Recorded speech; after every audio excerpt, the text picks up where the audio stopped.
In previous videos, we've talked about building tiles and posts for our modular terrain system. And the next piece that we're going to focus on are the walls. Here's an example of a 6-inch wall with a doorway cut out. The other special feature to note is that on the sides we have these tabs that will slot into the post to hold them in place, forming our structure. For this example, I printed out some 6-inch walls. They come in shorter increments as well. And I've chosen one that does have an archway so we can cover cutting that piece out. For the crafting, I've got my metal cork-backed ruler, my snap blade knife, and for gluing, I sometimes use a glue stick, but in this case I will be using a spray glue for convenience. And I have some markers here to color in the edges. With most crafting, I like to start with the scoring. And so there is a dotted line right down the middle of each wall. And I'm going to score all the way from one edge of the paper to the other. And let's repeat that for the second wall.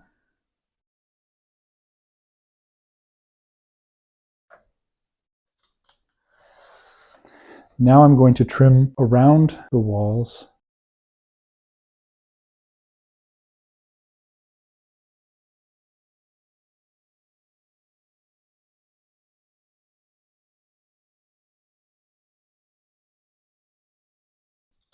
And finally, I'm going to separate the two walls by cutting along this midline.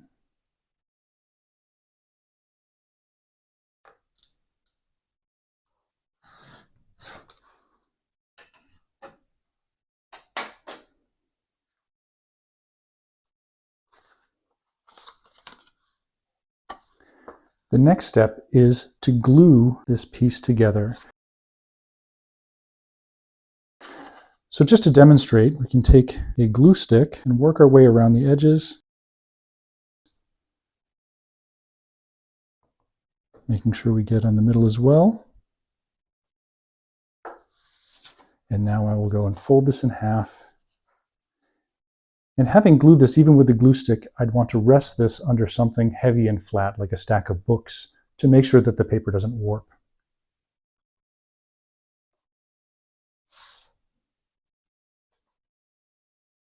I have a wall here that's had some time to dry. So we're going to go through the process of cutting out the remainder of the excess paper.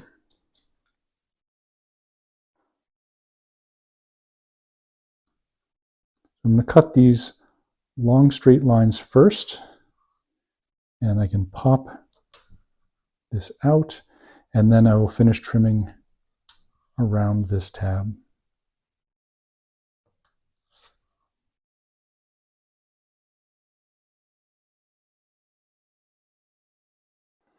All right. Optionally, we can go and remove this blackened area to open up the hallway. To do that, I'm going to cut first along the verticals on both sides. Then I'm going to start roughly in the middle of the top of the archway here and gently curve my way around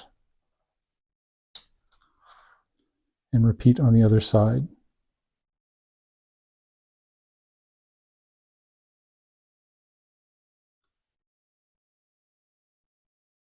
Take a flip over just to make sure that it cleaned out all of the darkened areas. Sometimes I need to go back and widen that cut a little bit. The last step here is going to be coloring in the edges of the wall. I'll use a light gray marker, but black would suffice, and I'm going to follow the contour of all the lines that I've cut and scored. And this really helps clean up the piece and make it look nice on the table with all the other terrain.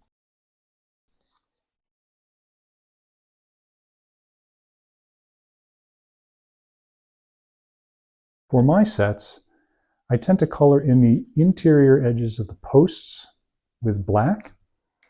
And so to make these tabs hide when they're slotted into those posts, I use a black marker. just around those ends, like that. And that's how we build walls.